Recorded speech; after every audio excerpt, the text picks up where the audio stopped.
정부가 의료 공백 문제를 해결하기 위해 비대면 진료를 한시적으로 전면 허용했습니다. 의료계에선 실효성이 떨어진다는 지적이 나오는데 왜 그런지 따져보겠습니다. 김자민 기자, 비대면 진료는 예전부터 해왔잖아요. 근데 이번엔 뭐가 달라진 겁니까? 네, 그동안 비대면 진료는 오진 우려 때문에 제한적으로 시행됐습니다. 병상 30개 미만의 의원급 의료기관에서 재진 환자를 중심으로 이뤄졌고, 한 환자가 같은 병원에서 한 달에 2번 이상 비대면 진료를 받지 못했습니다. 이번에 이 제한들이 모두 풀렸습니다.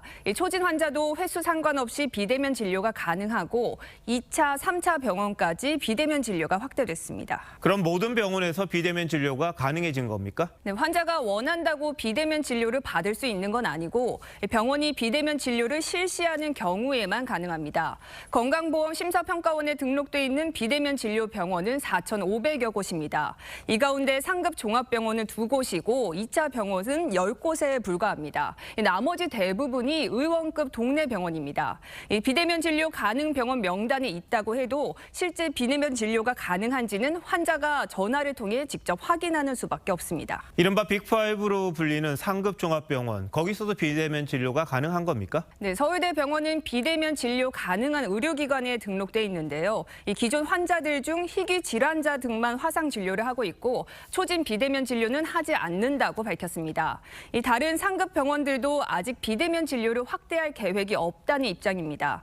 2차 병원들 역시 화상 진료 시스템을 당장 갖추는 건 현실적으로 어렵다는 반응입니다.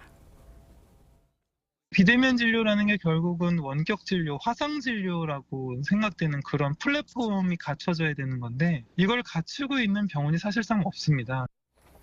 병원들의 참여 여부도 중요하겠습니다만 지금 당장 문제가 되는 건 진료보다는 수술 쪽 아닙니까? 네, 가장 논란이 되고 있는 점입니다. 의사 집단행동 피해신고센터에 접수된 사례를 봐도 수술 지연이 75%에 달합니다. 정부도 이 점을 인정했습니다. 그러면서 비대면 진료 전면 허용은 중증 응급 환자가 대상이 아니고 경증 환자가 몰리는 1차, 2차 병원이라고 밝혔습니다.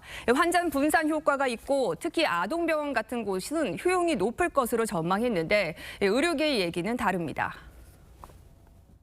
애들 병이 경하다. 그래봐야 감기 정도 아니겠냐. 이제 그런 거거든요. 근데 애들은 대신에 진찰을 했을 때 부모님이 얘기하는 거하고 달리 폐렴이 있을 수도 있는 거고 실제로 진찰을 안 하면 안 돼요.